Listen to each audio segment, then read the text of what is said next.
ॐ श्रीशैलेशदयापात्रं दीपख्यादिगुणार्णवं यतीन्द्रप्रवणं वन्दे रम्यजामातरं मुनिं रम्यजामातृयोगीन्द्रपादरेखामयं सदा तदा यत्तात्मसत्तादिं रामानुजमुनिं भजे लक्ष्मीनाथसमारम्भां नादयामुनमध्यमाम् अस्मदाचार्यपर्यन्तां वन्दे गुरुपरम्परां यो नित्यमच्युतपथाम्बुजयुग्मरुक्मव्यामोहदस्तदितराणि तृणाय मेने अस्मद्गुरोर्भगवतोऽस्य दयैकसिन्धो रामानुजस्य चरणौ शरणं प्रपद्ये माता पिता युवतयस्तनयादिविभूतिः सर्वं यदेव नियमेन मदन्वयानाम्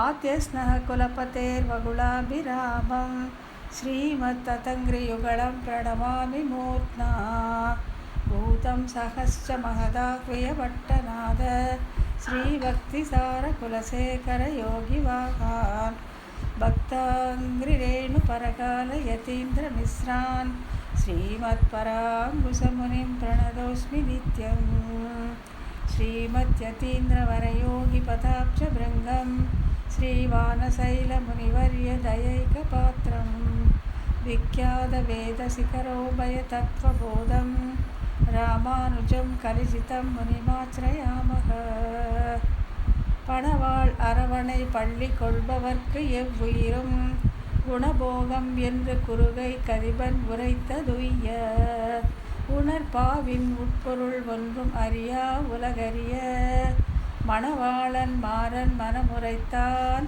வன்முடும்பை வந்தே. நாயனார் திருவடிகளே சரணம். இன்றைக்கி அனைவருக்கும் வணக்கம். இன்றைக்கி நம்ம பார்க்க போகிறது 203வது சூத்திரம், பக்கம் 123. இப்போ இதுக்கு முந்தின சூத்திரத்தில் என்னென்னா, சரி பகவானுக்கு உபதேசம் பண்ணுறான் நம்மாழ்வார்னு சொன்னால், அவன் சர்வேஸ்வரன் சர்வஜ்ஞன் இல்லையா, அவனுக்கு சிஷ்யனாக இருக்கக்கூடிய தகுதி உண்டா, அவனுக்கு சிஷ்ய லக்ஷணம் உண்டா அப்படிங்கிறத ரொம்ப அழகாக எடுத்து காட்டினாங்க. அது இதுக்கு முந்தின சூத்திரத்தில் சொல்லி கடைசியில் இவன் உபதேச சத்பாத்திரம், உபதேசத்தை வாங்கி கொள்வதற்கு மிகவும் ஏற்ற கலங்களாக இருக்கக்கூடியவன் அப்படின்ட்டு அதை சிஷ்ய லக்ஷணம் எல்லாம் சொல்லி அதெல்லாம் எப்படி நம்மாழ்வார்க்கு இருக்குது அப்படின்னு சொல்லி நாயனார் ரொம்ப அழகாக காட்டி கொடுத்துருக்காரு. ஆகையால் சிஷ்யனாக இருக்கக்கூடிய பரிபூர்ண தகுதி எம்பெருமானுக்கு உண்டு அப்படிங்கிறத நம்ம இந்த 202வது சூத்திரத்தில் பார்த்தோம். இப்போ இந்த 203ல் என்ன பார்க்க போகலாம் அப்படின்னு சொன்னாக்கா, சரி அப்படி தான் இருக்கட்டும், எல்லாருக்கும் சொல்கிறாரு, உபதேசிக்கிறாரு மக்களுக்கும். சரி சர்வேஸ்வரன் உபதேச சத்பாத்திரம், மிக நல்ல சிஷ்யன்னு சொல்லிட்டோம். சரி, ஆனால் இந்த உலகத்தாரை எடுத்துட்டிங்கனாக்கா, விரும்பி கேட்பவர்கள், அதில் இஷ்டம் இருக்கிறவங்க இருக்கலாம், இதில் விருப்பமே இல்லாதவர்களும் இருக்கலாம்.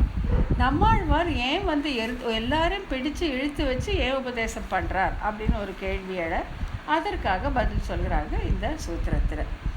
ஆனால் இங்கன் அன்றைக்கே, அதாவது எம்பெருமான் ஒரு உபதேச சத்பாத்திரமாக மிக சிறந்த சிஷ்யனாக இருக்கிறான்.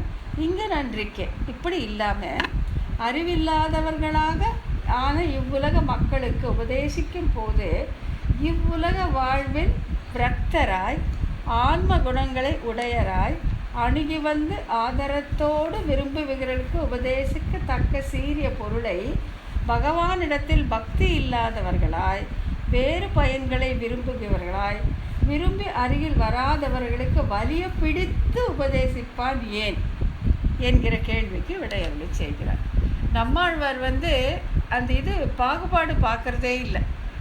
இவன் இவனுக்கு சம்சார வாழ்க்கையில் விரக்தி ஆயிடுச்சு, இவன் ரொம்ப ஆத்ம குணங்கள் நிரம்பியவன், பகவானை தெரிஞ்சிக்க விரும்புகிறான் அப்படின்னு இருக்கிறவங்களுக்கும், சம்சாரத்திலே உழன்று கொண்டு தேக ஆத்மா விபாகம் கூட தெரியாமல் இருக்கிற அவங்களையும் பிடித்து எல்லாரையும் பிடித்து இவர் உபதேசிப்பது ஏன் அப்படிங்கிற கேள்வி எழுது. சரி பகவானுக்கு உபதேசிக்கிறார், இஷ்டம் இருக்கிறவங்களுக்கு மட்டும் பண்ணலாமே, ஏன் எல்லாரையும் பிடிச்சு ஏன் பண்ணுறார் அப்படிங்கிறதுக்கு இந்த சூத்திரத்தில் பதிலளிக்கப்படுகிறது. நன்னாதார் மெய்யில் ஊன் ஆசை நிர்வேதத்தோடே ஆஸ்திக்ய அமானத்வாதிகள் விஞ்சின பிரணிபாத அபிவாதன பரிப்பிரச்சன்ன சேவா பரர்க்கு உளம்கொள் பேசு படவன்று என்னும் அர்த்தத்தை வம்மின் விரோதம் ஈனச்சொல் எவ்வுயிர்க்கும் அறிய என்று அடைவு கெட அதபகஸ்கர்க்கு உபதேசிக்கிறது. ஞானத்தார் பந்த புத்தியும் அனர்த்தம் கண்டு ஆற்றாமையும் மிக்கையும் வினலேதா ఓ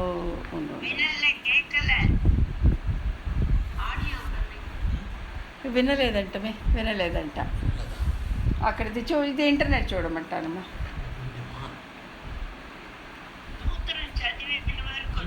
అవునా, ఇంటర్నెట్ ఉందా? ఇప్పుడు వింటుందా జయ్యో? ఇప్పుడు వింటుందా? ఇప్పుడు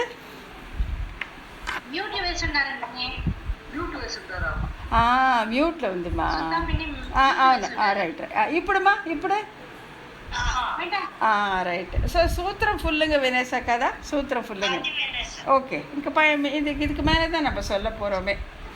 ஸோ இதில் வந்து நிர்வேதம் அப்படின்னா வெறுப்பு, ஆஸ்திக்யம் அப்படின்னா சாஸ்திரங்களில் நம்பிக்கை கொண்டிருப்பது, அமானித்வம் அப்படின்னா மேன்மக்களை உபேட்சை வெறுப்பது, வெறுத்து புறக்கணிப்பு செய்தல், செய்யாமல் இருப்பது, பிரணிபாதம்னா சாஷ்டாங்கமாக வணங்குதல், அபிவாதனம்னா ஆசீர்வாதத்தை கோருதல், பரிப்பிரச்சனம் அப்படின்னா கேட்டல், சேவாபரர்னா அடிமை தொழில் செய்கின்றவர்கள், அதபஸ்கர் அப்படின்னா தவம் இல்லாதவர்கள், பந்தம் இறைவனுக்கும் உயிர்களுக்கும் உள்ள உறவு.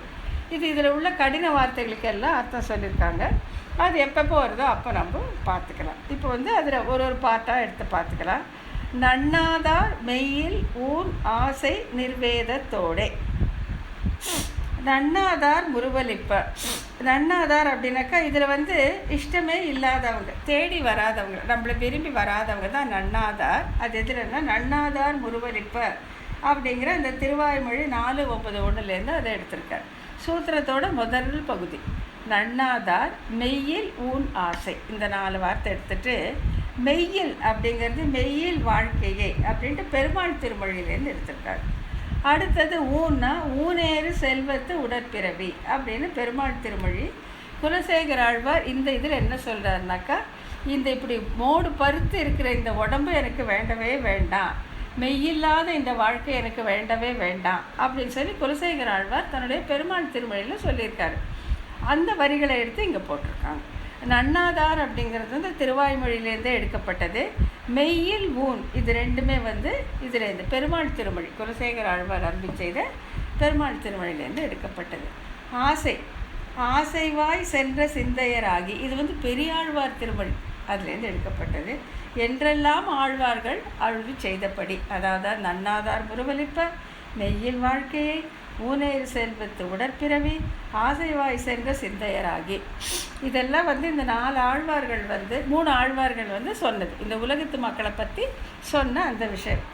என்றெல்லாம் ஆழ்வார்கள் அருளி செய்தபடி பகவானிடத்தில் பக்தி இல்லாத உலக வாழ்விலும் தோல், இரத்தம், இறைச்சி முதலிய தாதுக்களால் ஆக்கப்பட்ட சரீரத்திலும் நல்வினை தீவினை காரணமாக அந்த சரீர சம்பந்தமான பொருள்களிலும் உண்டான குற்றங்களை கண்ட காட்சியாலே. இப்போ என்னென்னா இந்த உடல் இப்போ ஜீவாத்மாதை வந்து அவன் ஞானமிக்கவன், ஞானம் ஆனந்தம் சேஷத்துவத்தையே வடிவாக கொண்டவன் பார்த்துருக்கோம். ஆனால் என்னென்னா இந்த பிராகிருதமான உடம்பில் இருக்கிறதுனால இதுக்கு வசப்பட்டு அவன் இருக்கிறான், இந்த புலன்களுக்கும் இந்த குணத்திற்கும் வசப்பட்டு இருக்கிறான். இது வந்து வேண்டாம் அப்படின்னு வந்து ஆழ்வார்கள் சொல்லியிருக்காங்க தங்களுடைய திவ்ய பிரபந்தத்தில். ஆனால் இதை தெரிஞ்சுக்காம இந்த உடலே உண்மை, இந்த தேகமே நான் அப்படின்னு வச்சுட்டு என்ன அந்த கண்ட காட்சியாலே இதனால் கிடைச்சி என்பத்திலே உழன்று கொண்டிருக்கிற இந்த உலக மக்கள் அப்படின்னா நன்னாதார் மெய்யில் ஊன் ஆசை, அது இந்த 4க்கு வந்து இந்த 4 வார்த்தைகளை எடுத்து சொல்லிடுறாங்க. இப்படி இருக்கிறவங்களுக்கு தான் என்ன செய்யணும்? செய்யும் செயல்களால் ஈட்டப்படும் பலன்களை ஆராய்ந்த பிராமணன் செய்யும் செயல்களால் பரம்பொருள் அடையப்படுகிறான் இல்லை என்று வெறுப்பை அடைவார். இப்படி இந்த சரீரமே ஆத்மா நினச்சிட்டு அந்த புலனுகர்ச்சியில் ஈடுபட்டு கண்டதே காட்சி கொண்டதே கோலம் இருக்கிறவங்க இருந்து ஒரு பிறவியில் என்னன்னாக்கா இப்படிப்பட்டதால் பெரும்பெருமான் அடையப்படுவதே இல்லை அப்படின்னு அந்த பிராமணனுக்கு அந்த நினைப்பு வருகிறது அப்படின்னு சொல்லியிருக்காங்க. சொல்லிட்டு முண்டக உபனிஷத்தில் சொல்லியிருக்காங்க. ஆகையால் அவனுக்கு இந்த உலக வாழ்க்கை மீது வெறுப்பு வருகிறது. புரியுதுங்களா? எத்தனையோ பிறவியில் வந்து இந்த உடலையே தானாக நினைத்து புலன்கள் பின்னால் சென்று இருக்கான். அப்படிப்பட்டவனுக்கு ஒரு குறிப்பிட்ட பிறவியில் வந்து இந்த கர்மங்களால் எம்பெருமான் அடையப்படுவதே இல்லை, இந்த சுகம் எதுவுமே நிலையானது இல்லை அப்படிங்கிற நினைப்பு ஏற்படுகிறது. அப்படி நினைப்பு ஏற்பட்ட உடனே அவன் என்ன பண்ணுறான்னா, இதுலேருந்து விடுபடுவதற்கான வழியை அவன் தேடுகிறான். அவன் எப்படியெல்லாம் இருக்கணும் அப்படின்னு முதல்ல சொல்லிடுறாங்க. எப்படியெல்லாம் இருக்கணும்னு முதல்ல சொல்லிவிட்டு, இப்படியெல்லாம் இல்லாத உலக மக்களுக்கு நம்மாழ்வார் சொல்கிறார் அப்படின்னு கொண்டு போகிறாங்க. ஸோ ஆகையால் முதல்ல வந்து இந்த உலகத்திலேருந்து இந்த உலக வாழ்க்கையிலே ஈடுபட்டு இங்கே இருக்கிறது தான் இன்பம் அப்படின்னு இருக்கக்கூடிய ஒரு ஜீவனுக்கு ஒரு குறிப்பிட்ட பிறவியில் இதனால் எம்பெருமான் அடையப்பட போவது இல்லை அப்படிங்கிற விரக்தி ஏற்பட்டு, அப்போ இதை விட்டுட்டு எம்பெருமானை அடைய என்ன வழி அப்படின்னு பார்க்குறதுக்காக போகிறான். அவன் என்னெல்லாம் பண்ணுவான் அப்படிங்கிறத இந்த அடுத்த பகுதியில் சொல்கிறான். ஆஸ்திக்ய அமானித்வ ஆதிகள் விஞ்சின.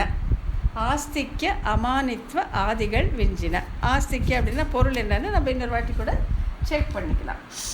ஆஸ்திக்யம் அப்படின்னா சாஸ்திரங்களில் நம்பிக்கை, அப்போ தான் வருது. அமானித்வம்னா மேன்மக்களை வெறுத்து புறக்கணிப்பு செய்யாமல் இருப்பது. ஸோ முதல்ல வந்து உங்களுக்கு என்ன வரணும்னாக்கா, சாஸ்திரங்களில் நம்பிக்கை வரணும். சாஸ்திரங்கள் பேசுகிற இந்த மேன்மக்கள் இருக்காங்க பார்த்தியா, அவங்க வந்து முட்டாளுங்க, இவங்களுக்கு இது பிரயோஜனம் இல்லைன்னு சொல்லி அவங்களே கேலி செய்வது, கிண்டல் செய்வது, உபேட்சிப்பது அப்படி செய்யாமல் இருக்கணும். அது வரணும் ஃபஸ்ட்டு. அப்படி வந்தால் தான் அடுத்த படிக்கு நம்ம போகக்கூடும். ஆஸ்திக்ய அமானித்வாதிகள் விஞ்சின. சாஸ்திரங்களில் நம்பிக்கை உள்ளவனும் தர்மங்களை செய்ய வேண்டும் என்ற தன்மை உடையவனும் ஒழுக்கம் உடையவனும் விஷ்ணு பக்தி உடையவனும் தூய தன்மை உடையவனும் காம்பீரியத்தை உடையவனும் சாத்துரியத்தை உடையவனும் தைரியமுடையவும் ஆன ஒருவன் சிஷ்யன் என்று சொல்லப்படுகிறான். ஸோ ஒருத்தர் சிஷ்யன்னு ஏற்றுக்கணும் அப்படின்னு சொன்னாலே, அதாவது பொதுவான வழியில் இப்போ ஒரு குருமார் ஒரு ஆச்சாரியர் வந்து ஒருத்தர் சிஷ்யன்னு நான் ஏற்றுக்கிறேன்னு சொன்னாக்கா அவனுக்கு வந்து இந்த பண்புகள் எல்லாம் இருக்கணும். எவ்வளோ கஷ்டம் பாருங்கள். இதெல்லாம் ஏன் எடுத்து காட்டுறாங்கன்னா, இதெல்லாம் இல்லாதவனை நம்மாழ்வார் எடுத்துக்க போகிறார். அதுக்காக என்னெல்லாம் சாஸ்திரத்தில் நம்பிக்கை இருக்கணும், தர்மங்களை செய்ய வேண்டும், அப்புறம் ஒழுக்கம் இருக்கணும், விஷ்ணு பக்தி இருக்கணும், தூய தன்மை, காம்பீரியம், சாத்துரியம் இதெல்லாம் இருந்தால் தான் அவனை சிஷ்யன்னே ஒரு ஆச்சாரியர் ஏற்றுக்கொள்வார். சிஷ்யனுங்கிற அந்த தகுதி அப்போ தான் அவனுக்கு கிடைக்குது. அதுக்கப்புறம் உயர்ந்தவர்களை அலட்சியம் செய்யாமல் இருப்பது ரொம்ப முக்கியம். என்ன சொன்னால் அது பெருசு, அதுக்கு என்ன தெரியும், அதெல்லாம் சொல்லிட்டு போட்டோன்னு சொல்லி வெறுத்து ஒதுக்கிறது பண்ணக்கூடாது. உயர்ந்தவர்களை அலட்சியம் செய்யாமல் இருப்பது, கர்மானுஷ்டங்களை பெருமைக்காக செய்யாமல் இருப்பது. நான் அப்படி பண்ணுவேன், நான் எப்படி பண்ணுவேன், இவ்வளோ செலவு பண்ணி அந்த யாகம் பண்ணேன், இந்த பண்ணேன், அப்படி இல்லாமல் பெருமைக்காக செய்யாமல் அது ஆத்மாவை உயர்த்துவதற்காக ஏற்பட்டதை நினச்சி செய்யணும். பகவானுக்கு பிரீத்தியானதை நினச்சி செய்யணும். முக்கரணங்களாலும் பிறருக்கு துன்பம் செய்யாமல் இருப்பது, இது வந்து அடிப்படையானது. முக்கரணங்களாலும் வார்த்தையாலும் மெய்யாலும் மனசாலும் பிறருக்கு வந்து துன்பத்தை விளைவிக்கக்கூடாது. பொறுமையோடு இருப்பது ரொம்ப, அந்த பொறுமையோடு இருப்பது ரொம்ப முக்கியம். எல்லாரிடத்திலும் சமமாக இருப்பது. பணக்காரனாக இருந்தால் ஒரு மாதிரி, ஏழையாக இருந்தால் ஒரு மாதிரி, படித்தவனாக இருந்தால் ஒரு மாதிரி, மேல் ஜாதியாக இருந்தால் ஒரு மாதிரி, கீழ் ஜாதியாக இருந்தால் ஒரு மாதிரி, அதெல்லாம் வந்து அடிப்படை தகுதியின்மை. அதெல்லாம் அந்த குணங்கள் எல்லாம் அடிப்படையாகவே நீ சிஷ்யனாக இருப்பதற்கு தகுதி இல்லாத குணங்கள், விட்டுறணும். எல்லா இடத்திலும் சமமாக இருப்பது, ஆச்சாரியனை வணங்குவது, சாஸ்திரங்களில் சொல்லிப்படி பரிசுத்தமாக இருப்பது, உடம்பும் சுத்தமாக இருக்கணும், மனசும் சுத்தமாக இருக்கணும். அவற்றில் உறுதியுடன் இருப்பது, ஆன்மாவிலேயே மனதை வைப்பது. எப்போவுமே வந்து நான் ஆத்மா, நான் ஆத்மா, நான் ஆத்மாங்கிற நினைப்பு இருக்கணுமே தவிர நான் தேகம் அப்படின்னு போகக்கூடாது.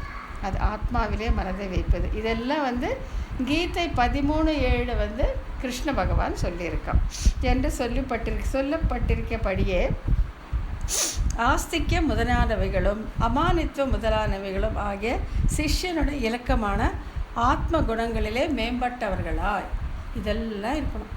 ஸோ முதல்ல சொன்னது ஃபஸ்ட்டு ஸ்டெப்பு, இது வந்து 2வது ஸ்டெப். இதெல்லாம் இருந்தால் தான் நீங்கள் சிஷ்யனாக ஒரு ஆச்சாரனை அணுக முடியும். இதெல்லாம் வந்து பேசிக் ஃபண்டமெண்டல் குவாலிட்டிஸ், அடிப்படை தகுதிகள் சிஷ்யனாக இருப்பதற்கு.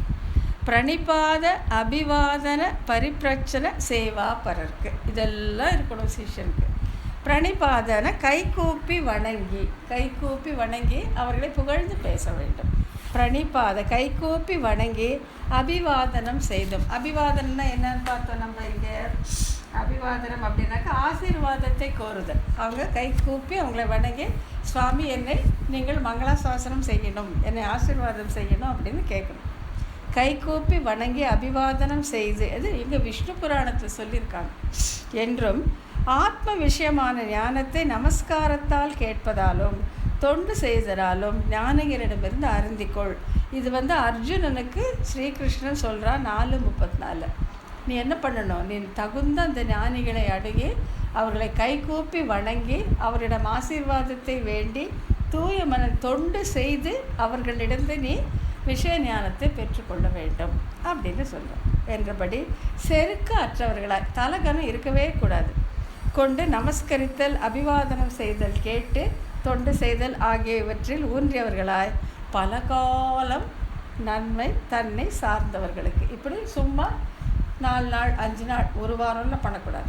மினிமம் 1 இயர்னு சொல்கிறாங்க. பின்னால் 1 வருஷம் செஞ்சுருக்கோம். அப்படிப்பட்டவன் தான் சிஷ்யங்கிற தகுதி கிடைக்கும்.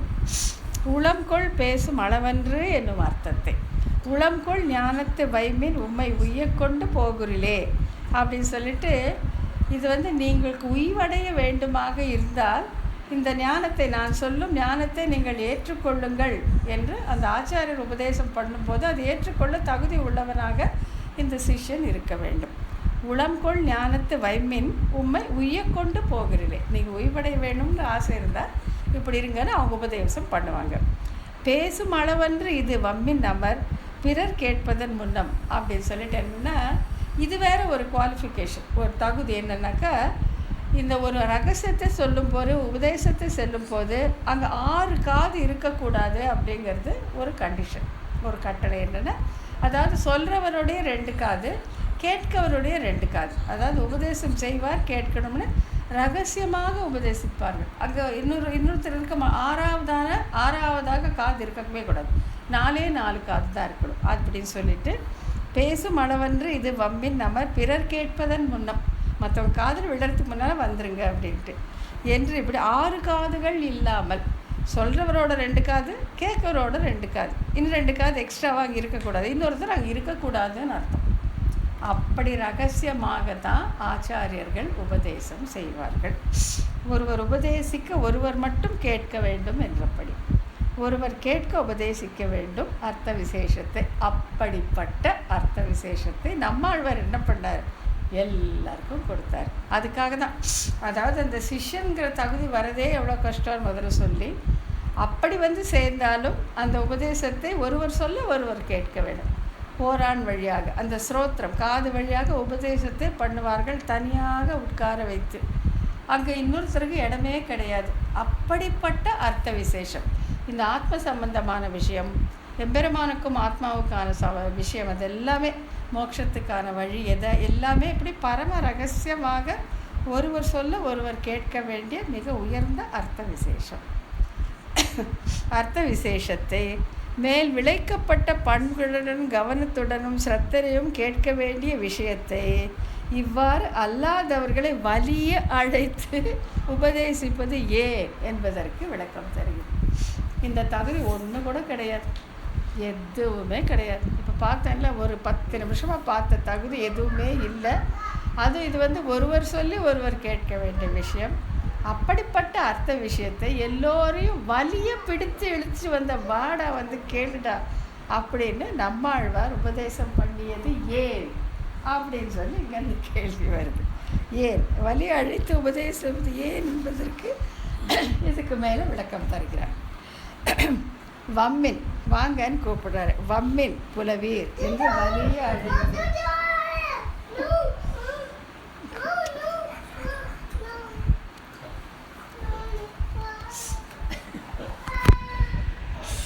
விரோதம் சொன்னால் விரோதம் இது ஆகிலும் சொல்லுவன் கேள்மினோ என்று, நான் சொல்கிற இது உங்களுக்கு விரோதமாக தோற்றிருந்தாகிலும் நான் சொல்லுவன், இதை கேளுங்கோள் என்று சொல்லி நம்மாழ்வார் எப்படி பாருங்களேன். அதாவது இந்த சிஷ்யனுக்கு தகுதி ஒன்றுமே இல்லை, எல்லாரும் பிடிச்சி எடுத்து உட்கார வச்சுக்கிறார். உட்கார வச்சுட்டு வாங்க வாங்க வம்மின் புலவீர், அவளை புலவர்னு வேற அழைக்கிறார்.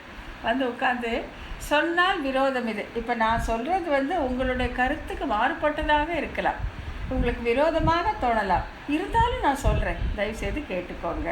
சொன்னால் விரோதம் இது, ஆகிலும் சொல்லுவன் கேள்வினோ. என்ன நான் சொல்கிறேன், தயவுசெய்து கேட்டுக்கோங்க. உங்களுக்கு பிடிக்காமல் போனாலும் பரவாயில்ல, தயவுசெய்து காது கொடுத்து கேளுங்க. விரோதம் என்று ஈனச்சொல், இது ரொம்ப அழகான ஒரு விஷயம்.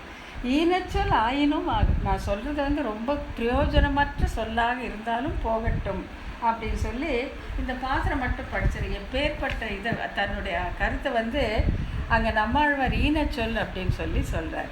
அந்த பாசனம் திருவிருத்தம் அப்படின்னு சொல்கிற அந்த நம்மாழ்வார் அழிவிச்சு திவ்ய பிரபந்தத்தில் ஈனச்சொல் ஆயினும் ஆக எரிதிரள் வையம் முற்றும் ஏனத்து உருவாய் இழந்த பிரான் இரு கற்பகம் சேர் வானத்தவர்க்கும் அல்லாதவர்க்கும் மற்றெல்லா எவர்க்கும் ஞானப்பிரானே அல்லால் இல்லை நான் கண்ட நல்லதுவே அப்படின்னு சொல்லிட்டு அந்த வராக அவதாரம், அந்த வராக பெருமான் தான் அந்த ஞானப்பிரான் அல்லால் ஏனத்து உருவாகி அன்றைக்கி ஒரு நாள் பன்றி உருவெடுத்து இந்த உலகை காத்தானே அவனே அந்த ஞானப்பிரான் அல்லால் இல்லை கண்டின் நான் கண்ட நல்லதுவேன்ட்டு அவர் தெளிஞ்சிட்டார்.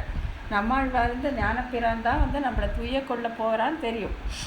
அதை சொல்லும்போது இது ஈனச்சொல்லே ஆயிடுங்க. நான் சொல்கிறது இது வந்து வேஸ்ட்டு தண்டோன்னு கூட நீங்கள் நினச்சிக்கோங்க, பரவாயில்லன்ட்டு அவ்வளோ தூரத்துக்கு அவருக்கு நம்மாழ்வார் தம்மை தாழ்த்தி கொண்டு இந்த உலகத்து மக்களுக்கு தகுதி இல்லாதவர்களுக்கு சொல்லுகிறார். ஏன்னா அந்த ஆத்மாவிடத்திலே கொண்ட கருணை. இவன் எப்படியாச்சும் இருந்துட்டு போட்டோம், அந்த உள்ளே இருக்க ஜீவன் உய்வடைய வேண்டாமா, அதுக்காக சொல்லிட்டு இவர் சொல்கிறார் ஈனச்சொல்லே ஆயினும் ஆக. நான் சொல்கிறது உங்களுக்கு வந்து வேஸ்ட்டாக தோணுனா கூட தோணிட்டு போகட்டும், என் கையாலே ஆகிலுமாக என்று புகடு பொருளாக விடத்தக்க பொருளாக கூட நீங்கள் வச்சுக்கோங்க அப்படிங்கிற.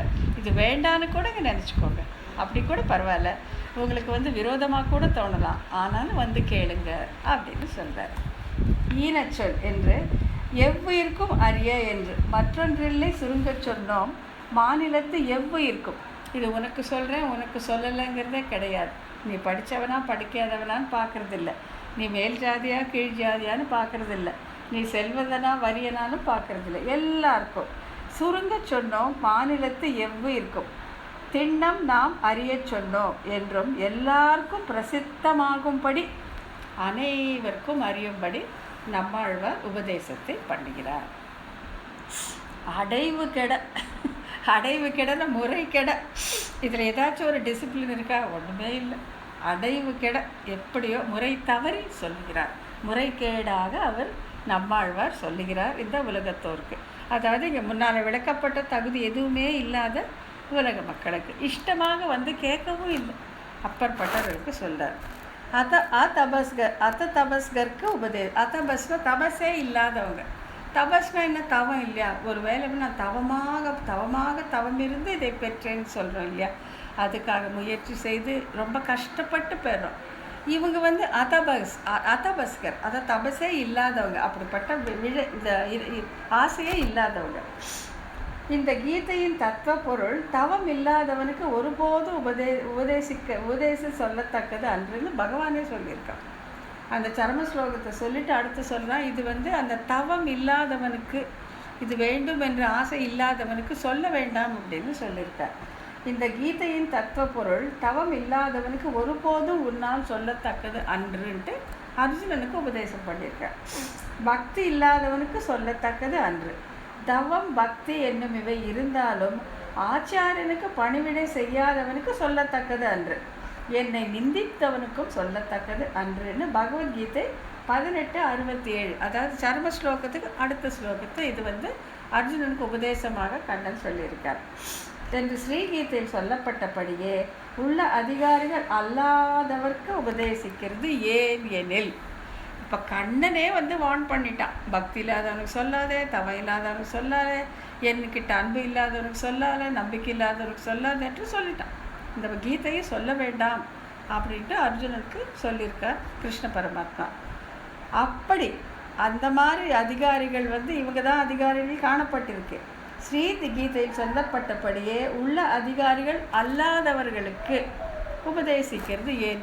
இப்படிப்பட்டு இந்த தகுதி ஒன்றுமே இல்லாத கண்ணனே வந்து அங்கே வார்ன் பண்ணியிருக்கா, அவரே வந்து சொல்லியிருக்கா இவங்களுக்கெல்லாம் சொல்லாதேன்ட்டு. அப்படி அல்லாதவர்களையும் கூப்பிட்டு வச்சு வம்மின் புலவீர் அப்படின்னு கூப்பிட்டு இந்த நம்மாழ்வார் சொல்லுவது ஏன் அப்படின்னு பார்த்தா, ஞானத்தார் பந்த புத்தியும், ஞானத்தார் தமக்கும் வானத்தவருக்கும் பெருமானை என்கிறபடி பரமபதத்தில் உள்ளாரை போன்று இவ்வுலகில் உள்ளவருக்கு அவனோடு சம்பந்தம் ஒத்திருக்க இவர்கள் இழந்து கிடக்க ஒண்ணாது என்கிற சம்பந்தம் ஞானம். எப்படிப்பட்ட எவ்வளோ நுணுக்கமாக யோசித்து எப்படி எல்லாத்தையும் விட்டு, அட பாவி நீ அங்கே இருக்கிற அந்த நித்தியர்களோடு அவனோடு இருக்க வேண்டியவன்டா பாவி, அதை விட்டுட்டு நீ இப்படி இருக்கிறேன்ட்டு அந்த சம்பந்த ஞானம். ஐயோ இவனும் ஒரு பிள்ளை அவனும் ஒரு பிள்ளை, அவங்க அப்படி அனுபவிச்சுட்டு கிடக்கிறான், இவன் இந்த துன்பப்பட்டுட்டு இருக்கா, இப்படி இருக்கானே இவன்னு அந்த ஆதங்கத்தால் அந்த மனம் பெறாமையாலே எந்த வித தகுதியும் இல்லாதவர்களை அழைத்து வச்சு கூப்பிட்டு நம்மாழ்வார் உபதேசம் பண்ணிக்கிறார். ஞானத்தார் பந்த புத்தி இதையே இங்கேயே பிடிச்சிட்டு, இந்த சம்சாரத்தையே பிடிச்சிட்டு பரமபதத்தில் உள்ளாரை போன்று இவ்வுலகில் உள்ளவர்க்கும் அவனோடு சம்பந்தம் ஒத்திருக்க கண்டு, அவனுக்கு டிகிரி ஜாஸ்தி இவனுக்கு டிகிரி கம்மியே கிடையாது, ஒத்த சம்பந்தம், நித்திய முக்தர்களுக்கும் பக்தனுக்கும் ஒத்த சம்பந்தம் இருக்கும். அதை அறியாது இவர்கள் கிடக்கும் அந்த இழவை காண பொறுக்காமல் நம்மாழ்வார் இங்கே உபதேசம் செய்கிறார் என்று சம்பந்த ஞானமும் அனர்த்தம் கண்டு ஆற்றாமையும். அடப்பாவி இப்போ படாத பாடுபடுறானே, கண்டு ஆற்றேன், என்னால் தாங்க முடியல அப்படிங்கிறார். கண்டு ஆற்றேன் உலகின் இயற்கை கடல் வண்ணா, அவங்ககிட்டே முறையிடுறார். கடல் வண்ணா இதுங்க படுற பாட்டு என்னால் பார்க்கவே முடியலையப்பா, கண்டு ஆற்றேன் உலக இயற்கை கடல் வண்ணா அப்படின்னு சொல்லி என்றபடி இவர்கள் இவ்வுலக வாழ்க்கையில் படும் கேட்டுனை கண்டு பொறுக்க முடியல. இது யாருக்குங்க வரும்? யாருக்குமே வராது. அதாவது நம்ம சொந்தக்காரர் கஷ்டப்பட்டால் கூட இவ்வளோ தூரம் நம்ம பாடுபட மாட்டோம். பக்கத்து வீட்டுக்காரர் இந்த மாதிரி ஒரு கருணை ஒரு கிருபை நம்மாழ்வாருக்கு தான். இனி மேலே பார்க்க போகிறோம் யாருக்கெல்லாம் இருக்குன்ட்டு. அப்படிப்பட்ட அந்த கிருபையாலே அவர் உபதேசம் பண்ணுகிறார். கண்டு ஆற்றேன் உலக இயற்கை கடல் வண்ணா என்றபடி இவர்களின் உலக வாழ்க்கையில் படும் கேட்டினை கண்டு பொறுக்க மாட்டாத தன்மை. அதனால தான் மிக்க கிருபை.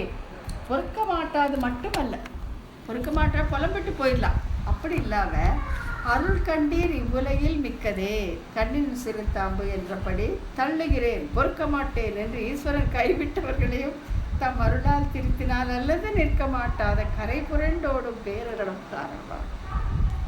அதாவது பகவான் ரொம்ப கருணை மிக்கவன் இல்லைன்ட்டு இல்லவே இல்லை. ஆனால் ரொம்ப இவன் பண்ண அவன் க்ஷிபாமி நக்ஷமாமி தண்டித்தே தீர்வேன் மன்னிக்க மாட்டேன்னு கை விட்டுருவான். அப்படி அவன் கை விட்டால் போச்சு. கல்ப கோடி பிறவைகளில் புல்லா பிறக்கிறோமோ பூண்டா பிறக்கிறோமோ புழுவோ கொசுவோ தெரியாது. அப்படி அவன் கைவிட்டவர்களையும் உய்வடை செய்ய வேண்டும் என்ற பரம கருணையாலே நம்மாழ்வார் இதை செய்கிறார். அருள் கண்டீர் இவ்வுலகில் மிக்கது. அதாவது ஒரு அழகான ஒரு பாசுரம். அருள் கொண்டாடும் அடியவர் இன்புற அருளினான் அவ்வரு மறையின் பொருள் அருள் கொண்டு 1000 இன்தமிழ் பாடினான் அருள் கண்டீர் இவ்வுலகில் மிக்கதே அப்படின்னு சொல்லிட்டு நம்மாழ்வார் இந்த திருவாய்மொழி அருளி செய்ததை மதுரகவி ஆழ்வார் அனுபவிக்கிறார். அருள் கண்டீர் இதை விட பெரிய அருள் எங்கேயாச்சும் நீங்கள் பார்க்க முடியுமா? அருள் கொண்டு 1000 இன்தமிழ் பாடினான் அப்படின்னு சொல்லிட்டு இந்த வேதத்தோடைய பொருளை கொடுத்த அடியா அது அருள் கண்டீர். இது அருள் கொண்டாடும் அடியவர் என்புட, அந்த அடியவர் என்புவதற்காக மறுமறையின் பொருள் 1000 இன்தமிழ் பாடினான் அப்படின்ட்டு திருவாய்மொழியை இது பண்ணி மதுரகவி ஆழ்வார் பாடல். மதுரகவி ஆழ்வார் தேவு மற்ற அறியேன் அப்படின்னு நம்மாழ்வாரையே தானே அவர் கடந்த தெய்வமாக நினைத்திருந்தார். மற்ற தெய்வத்தை அவர் வணங்கக்கூட மாட்டாருன்ட்டு, பெருமாளையே வணங்க மாட்டாருன்ட்டு. அப்படிப்பட்டவர் சொன்னது அருள் கண்டீர் இவ்வுலகில் மிக்கதே. இதுக்குன்னா பெரிய அருளை நீங்கள் எங்கேயாச்சும் பார்த்துருக்கீங்களா அப்படின்னு சொல்லி மதுரகவி ஆழ்வார் தன்னுடைய கண்ணினின் சிறுத்தாமதை கேட்குறார். அப்படி பொறுக்க மாட்டாது மட்டுமல்ல அருள் கண்டீர் இவ்வுலகில் மிக்கதே கண்ணினின் சிறுத்தாம்பு என்கிறபடி தள்ளுகிறேன் பொறுக்க மாட்டேன். அதாவது க்ஷிபாமி நக்ஷமாமி என்று ஈஸ்வரன் கைவிட்டவர்களையும் அருளினால் திருத்தினால் அல்லாது நிற்க மாட்டாத கரை புரண்டோடும் பேரர்களும் காரணமாகும். இதுங்களை திருத்தாட்டி அவருக்கு நிம்மதி இருக்காது, இவங்களெல்லாம் உய்வடை செய்யணும். அப்படிப்பட்ட அந்த கரை புரண்டு ஓடும் அந்த கருணையும் காரணம். அதனால தான் நம்மாழ்வார் எல்லாரையும் பிடித்து அந்த உபதேசத்தை செய்கிறார் அப்படின்னு சொல்லி அவருடைய அந்த மிகப்பெரிய அந்த கருணை இங்கே காட்டப்பட்டது. ஞானத்தார் பந்த புத்தி இந்த சம்சாரத்தில் கட்டுண்டு கிடப்போம். பண்ட புத்தியும் கேட்டினையும் பொறுக்க மாட்டாமையும் என்னும் இரண்டும் இவர் தாம் அருளி செய்த திருவாய்மொழியால் நமக்கு போதருகையாலும் மிக்க கிருபை இவர் சிஷ்யரான மதுர கவிகள் திருவார்த்தையால் நமக்கு போதருகைனா கிடைக்கிறது. போதருகையாலும் ஆயிற்று. இப்படி பிரசித்தி தோற்ற அருளி செய்தது. இப்படி இது ரெண்டு தான். அதாவது இந்த பந்த புத்தியை கண்டு பொறுக்காதது, மிக்க கிருபை, இந்த ரெண்டுக்கு தான் காரணம். நம்மாழ்வார் இந்த மாதிரி உலகத்தாருக்கு உபதேசம் செய்தது. இது அவருடைய திருவாய்மொழி வார்த்தைகளிலிருந்தும் மதுரகவியுடைய கண்ணினும் சிறந்தாமலும் நாம் தெரிந்து கொள்கிறோம் அப்படின்னு சொல்லிடுறாங்க. மிக்க கிருபையும் இரே என்பதில் உள்ள இரே என்றதனை திருவுள்ளம் பற்றி இப்படி பிரசித்தி தோற்ற அருளி செய்தது என்கிறார். அது ரெண்டும் நல்லா தெரிகிறபடி அருளி செய்தது இந்த மிக்க கிருபையும் இரே இதனால் அப்படின்னு சொல்கிறாங்க அப்படின்னு இதை விளக்கம் கொடுக்குறாங்க. இப்போ அடுத்த சூத்திரம் என்னன்னாக்கா 204. இப்போது இது என்ன நம்மாழ்வார் மட்டும்தானா, இல்லை இன்னும் வேறு யாராச்சும் இந்த மாதிரி இருக்காங்களா அப்படின்னு ஒரு கேள்வி வருது. இந்த உலகத்தில் இந்த பிரபஞ்சத்தில் நம்மாழ்வார் ஒருத்தர் தானே, இப்படி இன்னும் யாராலும் இருக்காங்களா அப்படின்னு ஒரு கேள்வி வர அதுக்கு பதில் சொல்கிறாங்க இந்த 204 சூத்திரத்தில். ஆழ்வாரை தவிர இவ்வாறு உபதேசித்தவர்கள் வேறு யாரும் உளரோ, வேறு யாரும் இருக்காங்களா? இந்த வினாவிற்கு இந்த சூத்திரத்தில் பதில் அளிக்கப்படுகிறது.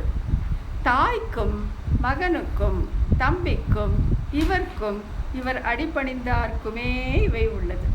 இந்த மாதிரி ஒரு அந்த என்ன கருணை கரை புரண்டோடும் கிருபை, அதாவது பகைவனை கருள்வாய் நெஞ்சே அப்படின்னு சொல்கிறாங்க இல்லையா, அந்த மாதிரி இதோட தான் கைவிட்டுட்டோன்னு இருக்க அந்த மோசமானவங்களுக்கும் அந்த கிருபை பண்ணக்கூடிய அந்த மனம் யாராக இருக்குன்னா தாய்க்கு மகனுக்கு தம்பிக்கு இவர் அடிபணிந்தவர் உங்களை சொல்கிறாங்க. தாய்னா யார்? சீதா பிராட்டி, சாட்சாத் அந்த ஸ்ரீ மகாலட்சுமி சீதா பிராட்டி. மகன் யாருன்னா பிரகலாதன், தம்பி யாருன்னா விபீஷணன், இவர்னா ஆழ்வார், இவர் அடிபணிந்து உய்ந்தவர் ராமானுஜன். இதனுடைய எல்லா படமும் இந்த வலது பக்கத்தில் இருக்கு, அப்படியே பார்த்துக்கலாம். ஸோ எப்படி சீதா பிராட்டியானவள் இந்த விதமிஞ்ச கிருப்பை எப்படி காட்டினாள், பிரகலாதன் எப்படி காட்டினான், விபீஷணன் எப்படி காட்டினார், இவர் காட்டினதான் பார்த்தாச்சு. ராமானுஜர் எப்படி காட்டினார் அப்படிங்கிறத நம்ம இந்த சூத்திரத்தில் பார்க்கணும். ஃபஸ்ட்டு தாய்க்கு சீதா பிராட்டி உலக மாதாவாகிய தன் பக்கலிலே தீய சிந்தனை செய்து நிற்கின்ற மகா பாவியாக ராவணனை நோக்கி. இப்போ என்னென்ன இந்த ராவணன் கொண்டு போய் சீதா பிராட்டி சிறில் அசோகவனத்தில் வச்சுருக்கான். இப்போ என்னென்னா சீதா பிராட்டி அது ஒரு பெரிய இது உண்டு. ராவணனாக தூக்கிட்டு போனான் கிடையவே கிடையாது, அவளே போனாள், கிருபையால் போனாள் அப்படின்னு சொல்லுது. அதாவது அங்கே தேவ மாதர்கள் ரிஷி பத்தினிகள் அந்த ராவணன் கிட்ட சிறையில் மாட்டி கஷ்டப்பட்டுட்டு இருந்தாங்க. அவர்களை விடுவிக்க வேண்டும். அதுக்கு தானாக சென்றாள். தானாகவே இது ஒரு வியாஜம், ராவணன் தூக்கிட்டு போனான் அப்படிங்கிறது ஒரு காரணமே தவிர தன்னுடைய சங்கல்பத்தாலேயே ராவணனை பஸ்பமாக்கி இருக்க முடியும். ஆனால் அப்படி செய்யலை. அது செய்யாமல் தன்னுடைய கிருபையாலே சீதா பிராட்டி அங்கே சென்றாள். ஏன்னா அங்கே சிறையுண்டு இருக்கிறவர்களை மீட்டு கொண்டு வருவதற்காக. மேலும் இந்த ராவணனுக்கு எப்படியாச்சும் புத்தி சொல்லி திருத்திடலாமா, இவன் கூட நல்லவனாயிட்ட ரொம்ப நல்லா இருக்குமே, ராமனுடைய சரணத்தில் போனால் எவ்வளோ நல்லா இருக்கும்ன்ட்டு அவன் அப்படி நினைக்கிறான். ஏன்னா அவள் புருஷகார பூதை இல்லையா, சீதா பிராட்டி புருஷகார பூதை. ஸோ அவள் என்னென்னா அவள் திருத்துவதற்கு தான் முற்படுவாள். சேதனனை திருத்த வேண்டும் என்பது தான் அவளுக்கு முக்கியமான நினைப்பு. ஸோ ராவணன் ஒரு ஜீவாத்மா தானே, ஆகையால் அவனை எப்படியாச்சும் திருத்தலாம் அப்படின்ட்டு தனக்கு அத்தனை துன்பத்தை விளைவித்து அந்த ராவணனை திருத்துவதற்காக சீதா பிராட்டி முயற்சி செய்கிறாள். உலக மாதாவாகிய தன் பக்கலிலே தீய சிந்தனை செய்து நிற்கின்ற மகா பாவியான ராவணனை நோக்கி அவனுக்கு அட்வைஸ் பண்ணுறான். புருஷ சிரேஷ்டரான இந்த ஸ்ரீ ராமபிரான் ராஜ்யத்தை இச்சிக்கிறவனாயும் கொடிய கொலையை விரும்புவனாயும் இருக்கிற உன்னால் ஸ்நேகம் செய்து கொள்ளுப்படுவதற்கு தக்கவர். ராமனுடைய குணத்தை சொல்கிறான், இவனோட தீய குணத்தையும் சொல்லி ராமனுடைய அந்த பெரிய குணத்தையும் சொல்கிறான். என்னென்னா ராஜ்யத்தை இச்சிக்கிறவனாயும் கொடிய கொலையை விரும்புவனாயும் இருக்கிற நீ கூட ராமன் கிட்ட போய் ராமா சரணம்னு ஒரு வார்த்தை, சரணம்னு கூட சொல்ல வேண்டாம், ஸ்நேகபாவத்தோடு நீ போனால் கூட போகும், ஸ்நேகபாவத்தோடு நீ போனால் கூட அவன் உன்னை ஏற்றுக்கொள்வான் அப்படின்னு சொல்லி ஸ்நேகம் செய்து கொள்வதற்கு தகுந்தவர். நீ போய் ராமனோட ஸ்நேகம் பண்ணிக்கும், அது மட்டும் போதும் அப்படின்னு சொல்கிறான். ஸ்ரீராமபிரான் நியாயம் அறிந்தவர், சரணம் புகுந்தவர்களிடத்தில் அன்புடையவர், எல்லாராலும் அறியப்பட்டவர். ஆகையால் உய்ந்து போவதற்கு விரும்பவாயாகில் உனக்கு அவரோடு சிநேகம் உண்டாகிட்டும். உனக்கு இந்த லங்கை மீந்து போகணும், உன்னை படையெல்லாம் எல்லாரும் நல்லா இருக்கணும்னு நீ நினச்சாக்கா தயவு செய்து ஸ்ரீராமனிடம் போய் நீ ஸ்நேகம் செய்து கொள்வாயாக அப்படின்னு சொல்கிறாங்க. சொல்லிவிட்டு அதுவும் சரணம் புகுந்தவர்களிடத்தில் அன்புடையவர் ஸ்ரீராமன்.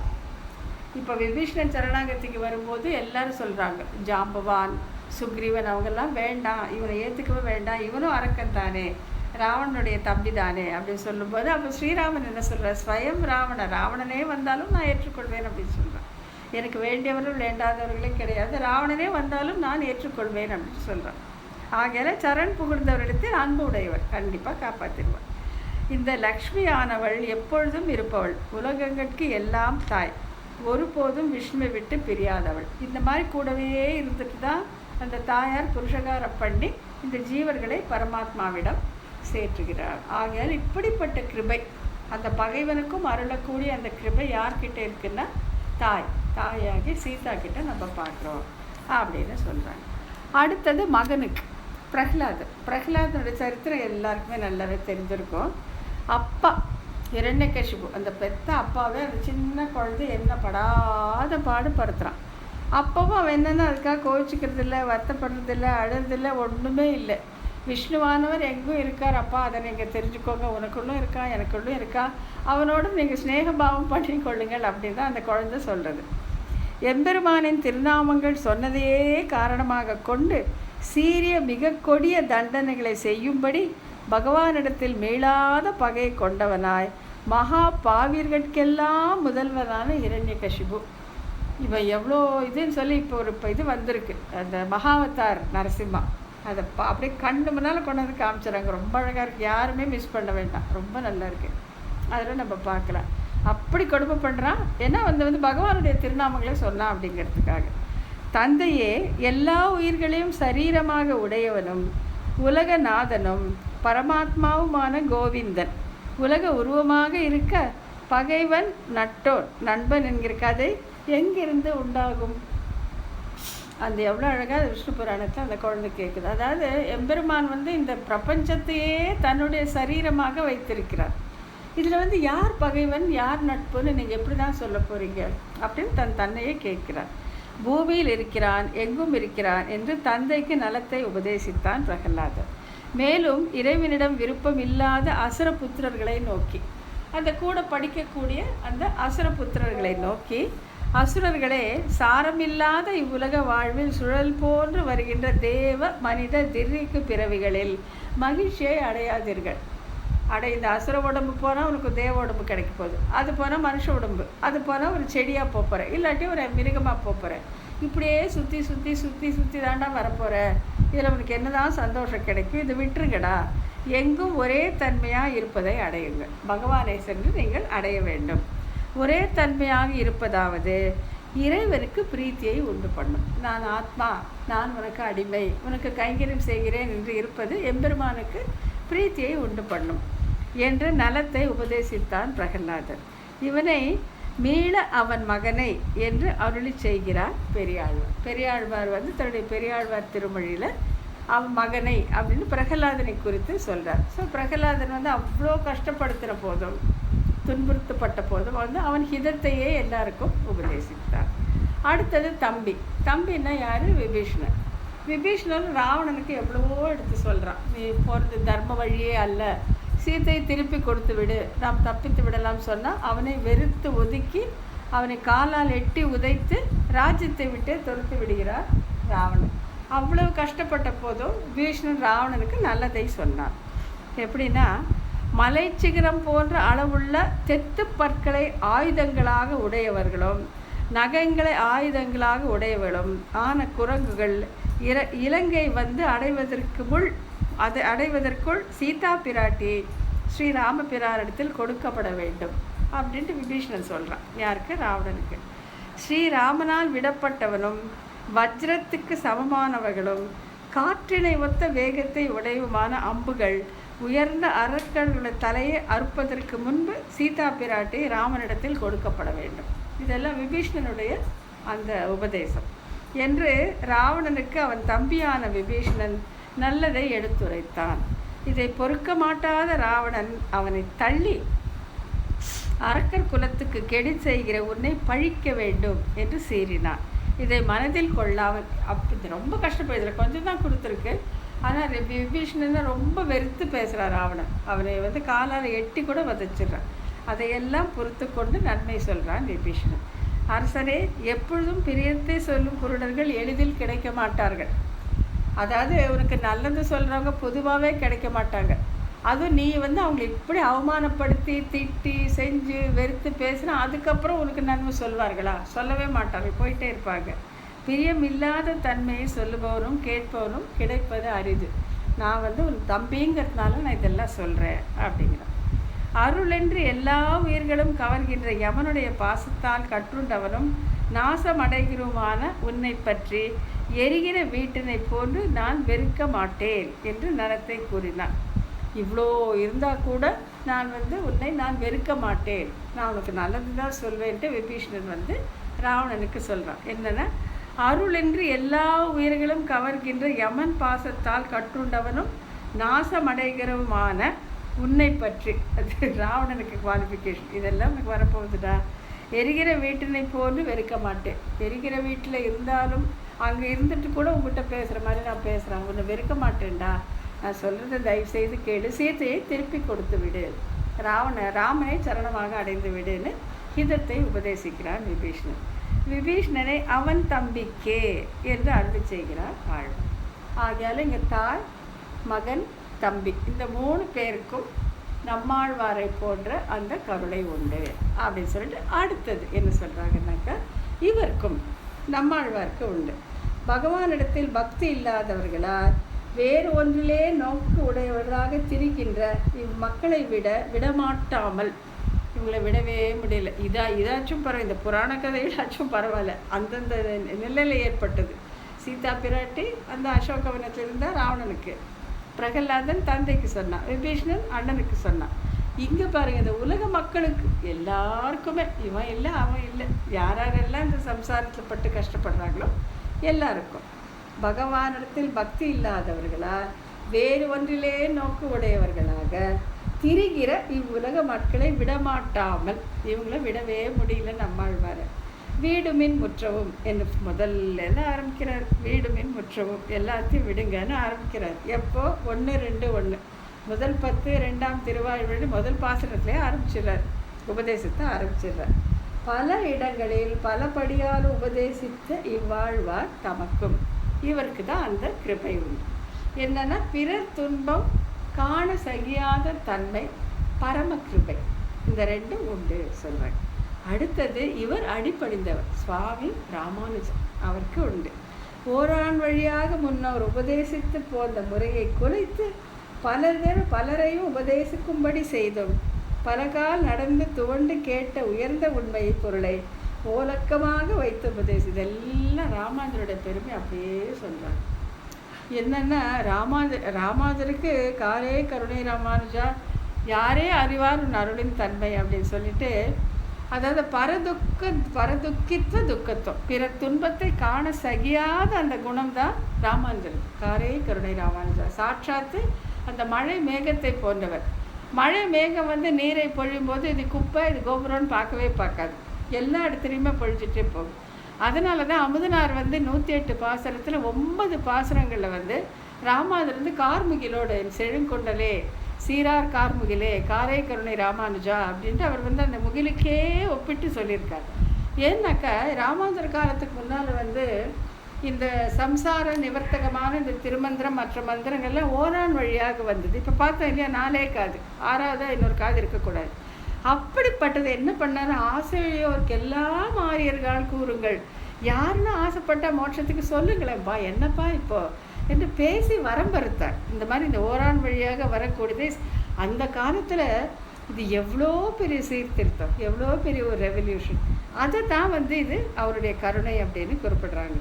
ஓரான் வழியாக முன்னோர் உபதேசித்து போந்ததை முறையை குலைத்து, அந்த ஓரான் வழியாக வருகிறது இந்த முறையை குலைத்து பலரையும் உபதேசிக்கும்படி ஆசையுடையோருக்கெல்லாம் ஆரியர்கள் ஆச்சாரியர்களே சொல்லி எல்லாரும் இந்த சம்சாரத்துலேருந்து வெளியேற்றுங்க அப்படிங்கிறபடி சொன்னது. அப்புறம் பலகால் நடந்து துவண்டு கேட்ட உயர்ந்த உண்மை பொருளை உலக்கமாக வைத்து உபதேசித்து. அதாவது அந்த அதாவது திருமந்திரத்தை கற்றுக்கிட்டாரு, சரம ஸ்லோகத்தோட ஆழ்ந்த பொருள் அதையும் கற்றுக்கிட்டாரு சுவாமி ராமானுஜர். இதற்காக 18 முறை அவர் திருக்கோட்டியூருக்கும் ஸ்ரீரங்கத்துக்கும் நடந்தார். 17 முறை அப்படியே நடந்து துவண்டு உபவாசம் இருந்து என்னென்னவோ கஷ்டப்பட்டு அப்புறம்தான் ஏன்னா திருக்கோட்டியூர் நம்பி அந்த மந்திரங்களுடைய பெருமையை நினைத்து இவருக்கு சொல்லலாமா கூடாதா என்று பரிசோதித்து அந்த அர்த்தத்தை ராமானுஜருக்கு சொன்னார்.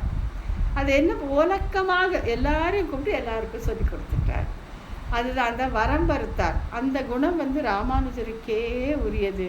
அதை தான் இங்கே சொல்கிறாங்க. ஸோ அந்த குணம் இவருக்கு இருந்தது. இவருக்கும் இவரை அடிப்பணிந்தவருக்கும். இவர்னா யார்? சுவாமி நம்மாழ்வார். இவர் அடிப்பணிந்தவர்னா யார்? ராமானுஜர். பூமன்னு மாது பொருந்திய மார்பன் புகழ்மலிந்த பாமன்னுமாறன் அடிப்பணிந்து உய்ந்தவர் பல்கலையோர் தாம் மன்ன வந்த ராமானுஜன் சரணார விந்தம் நாம் மன்னி வாழ நெஞ்சே சொல்லுவோம் அவன் நாமங்களேட்டு. அந்த மாறன்னு சொல்லப்படுகிற அந்த நம்மாழ்வாருடைய அடிப்பணிந்து உய்ந்தவர் சுவாமி ராமானுஜர். அதுதான் ஓரான் வழியாக முன்னோர் உபதேசித்து போந்த முறையை குலைத்து பலரையும் உபதேசிக்கும்படி செய்து பலகால் நடந்து துவண்டு கேட்ட உயர்ந்த உண்மை பொருளை ஓலக்கமாக வைத்து உபதேசித்து அந்த கோயில் கோபுரம் மேலே நின்று எல்லாருக்கும் உபதேசித்து கொடுத்து விட்டார் இந்த காரே கருணை ராமானுஜர். உனக்கு தொடர்ந்து வருகிற பல பிறவிகளில் பயன் அற்று போயின, அவற்றுள் இது ஒரு பிறவி என்று நினைத்து இறைவனை சரணம் அடைவாய் என்று ருசி இல்லாதவர்களையும் நம்பிக்கை இல்லாதவர்களையும் நிர்பந்தித்து கம்பல் பண்ணி சரமோபாய நிலை அப்படின்னாக்கா ஆச்சாரியரை அடிப்படைந்து இருப்பது. அதுதான் கர்மஞான பக்தி யோகம் பிரபத்திக்கு அடுத்தது சரமோபாயங்கிறது ஆச்சாரியரையே உபேயமாக பெற்றுவது. அதை சொல்லி கொடுத்தார். யார்? சுவாமி ராமானுஜர் சொல்லி கொடுத்தார். சரமோபாய நிலையினராக்கியும் இப்படி அதிகாரம் பாராமல் அவர்களுடைய தீய நிலையை பார்த்து உபதேசிக்க தன்மை உடையவர் ராமானுஜர். அவர் ராமானுஜர் பண்ணது ஒரு மிகப்பெரிய ஒரு மாற்றம். அதை இங்கே சுருக்கமாக கொடுத்துருக்காங்க. இவர் மாறன் அடிப்படைந்து உய்ந்தவர். ஆகையால் மாறனுக்கும் உண்டு, அவர் அடிப்படைந்து உய்ந்தவரான ராமானுஜருக்கும் இது உண்டு. பாமன்னு மாறன் அடிப்படைந்து உய்ந்தவன் அப்படின்ட்டு ராமானுஜ நூற்றந்தாதி முதல்ல சொல்லியிருக்காங்க என்று போற்றுகிறார் திருவரங்கத்து அமுதனார். ராமானுஜரை பற்றி நம்ம தெரிஞ்சுக்கணும்னாக்கா இந்த ராமானுஜ நூற்றந்தாதியை படிக்கணும். திருவரங்கத்து அமுதனார் சொன்ன அந்த அது பிள்ளைலோகம் ஜீயர் சொன்ன அந்த உரை படித்தாதான் இந்த சரமோபாயம்னா என்ன, அதோடைய ருசி என்ன, அதோடைய நன்மை என்ன எல்லாம் நம்ம உள்ளங்கை இலங்கை நெல்லிக்கனியாக நம்ம தெரிஞ்சுக்கலாம். பகவானுடைய கிருபை உடையவருடைய ஆசீர்வாதம் இருந்தாக்க நம்ம அதை பண்ணலாம். அப்படி சொல்லிட்டு இவை உள்ளது என்னன்னா இந்த தன்மைகள் உள்ளது. அதாவது இந்த துக்கித்தம் மிக துன்பத்தை அவர்கள் சகிக்க முடியாத துன்பம் என்னென்னா இவன் அவனுக்கு ஈடாக அந்த நித்திய முக்தர்களுக்கு ஈடாக சம்பந்தமும் அனுபவிக்க இதுவும் இருந்து அதை இழந்து கிடக்கிறானே என்று பொறுக்க முடியாத அந்த துக்கம், அதை தீர்த்தால் அல்லது என் துக்கம் தீராமல் இருப்பது, இந்த குணங்கள் தான் இங்கே சொல்லப்பட்டது. இதனால தான் நம்மாழ்வார் எல்லோருக்கும் உபதேசித்தார், தகுதி உள்ளவர்களுக்கும் இல்லாதவர்களுக்கும் அப்படின்னு சொல்லி இந்த சூத்திரத்தில் ரொம்ப அழகாக சொல்லியிருக்காங்க. ஸோ அப்போ நம்மாழ்வாருடைய கருணை எப்பேற்பட்டது, அவர் அடிப்பணிந்து இந்த சுவாமி ராமானுடைய கருணை எப்பேற்பட்டது அப்படின்ட்டு அதை எப்பவுமே நம்ம மனசில் வச்சுட்டு இருந்தால் அதுவே நமக்கு ரொம்ப மிக மிக உயர்ந்த விஷயமாக நமக்கு இருக்கும். இன்னொரு 10 நிமிஷம் இருக்குது.